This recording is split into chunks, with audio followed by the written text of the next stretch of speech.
जहां प्रेम होना चाहिए था वहां दुख है और पीड़ा है। सास और बहू ये कितना बनती है, एक दूसरे को दोनों देखना नहीं चाहते हैं, एक दूसरे को दोनों पसंद नहीं करते हैं। क्यों? उनको ऐसी शिक्षा ही नहीं मिली कि बहू से प्रेम करना चाहिए। अगर बहू से प्रेम नहीं करेंगे तो परिणाम क्या होगा। एक कहानी है कि एक बहू जब अपने ससुराल आई तो सासू मां बहुत ख्याल रखती थी उसको।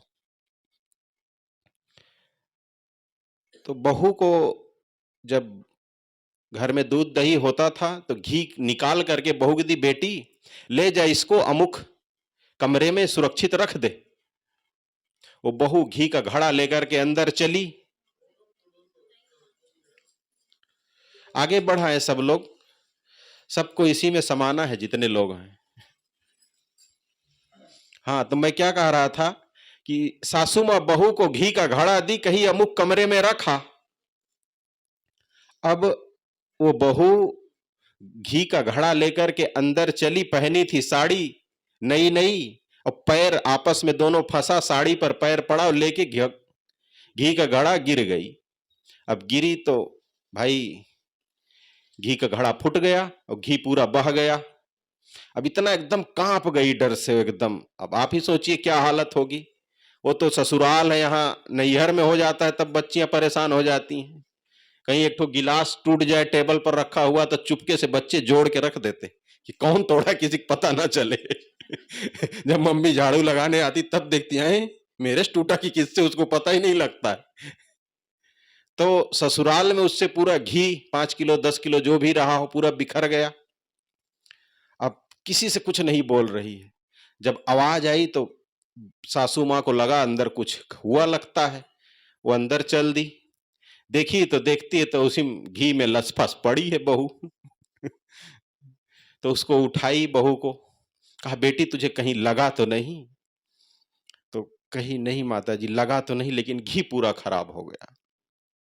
कही कोई बात नहीं, फिर से मेहनत करेंगे और फिर इकट्ठा कर लेंगे, तो चिंता मत कर, परेशान मत हो। बहू को बड़ा अच्छा लगा। ऐसी सासू मां अगर किसी को मिल जाए तो घर में स्वर्ग बनने में देर नहीं लगती है।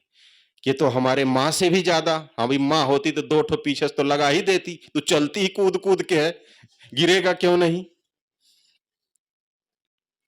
अब समय बीतता गया, सासू माँ को लकवा मार दिया। सासू माँ जब बूढ़ी हुई, लकवा मार दिया तो खाट से उठ नहीं सकती थी। अब खाट पर ही उनका टट्टी पेशाब स्नान ध्यान सब कुछ वहीं होता था। बहू उनकी टट्टी रोज करा करके बर्तन में ले जाके बाहर फेंके।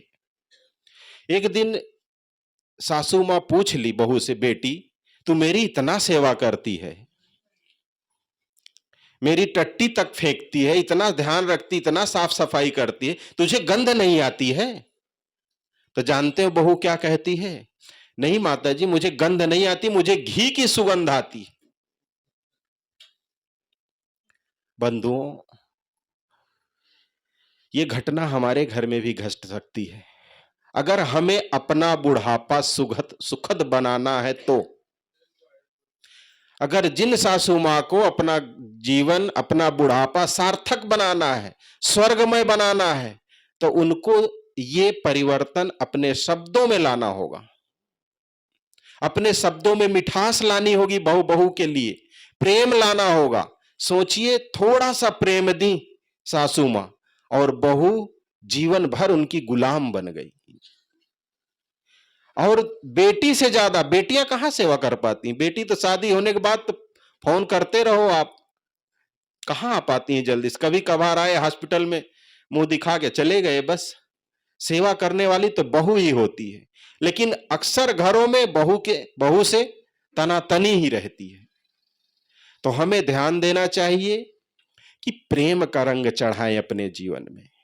ये तो एक रंग है, ऐसे ऐसे जब 5 रंग चढ़ेंगे जीवन में, दया क्षमा संतोष के, तब जीवन का क्या मजा आएगा, तो जीवन स्वर्ग बन जाएगा। तो बंधुओं, गुरुवर कबीर साहब हम सब से पूछते, चाहे महिला हो या पुरुष, कि चुनरी काहे ना रंगायो पांच रंग मा। ए बंधुओं, अपने जीवन को सद्गुणों से क्यों नहीं रंग रहे हो? इन सद्गुणों को अपने जीवन में क्यों नहीं धारण कर रहे हो? इसे बिना धारण किए तुम्हारा जीवन स्वर्ग नहीं बन सकता है। ना तुम सत्संग कर सकते हो, ना भजन कर सकते हो, ना पूजा कर सकते हो, ना पाठ कर सकते हो। अगर कोई सास बहू बेटा और पुत्र लड़ाई करें और घर में जाके 1 घंटा तक अगरबत्ती घुमाएं, पूजा करें, तो क्या वो सार्थक होगी? सबसे बड़ी पूजा है आपस में प्रेम, बड़ों का सम्मान, बूढ़ों का आदर। घर में अगर ये है तो समझिए सबसे बड़ी पूजा हो रही। मातृ पूजा, पितृ पूजा, गुरु पूजा, सब पूजा हो रही है। सब लोग सुखी रहेंगे। तो जिसकी जरूरत है, जिसके लिए गुरुवर कबीर साहब संदेश देते हैं, उस 5 रंग की ओर हमें ख्याल करना चाहिए और हमें अपने बच्चों में और अपने जीवन में उस रंग को महत्व देना चाहिए और उसको चढ़ाने के लिए प्रयास करना चाहिए। साहब जी मुझे 10 मिनट का समय दिए थे, मेरा समय पूरा हुआ। बस और अधिक कुछ ना कहते हुए अपनी बात ही विराम देता हूं। बोलिए सदगुरुदेव की जय। साहेब बंदगी।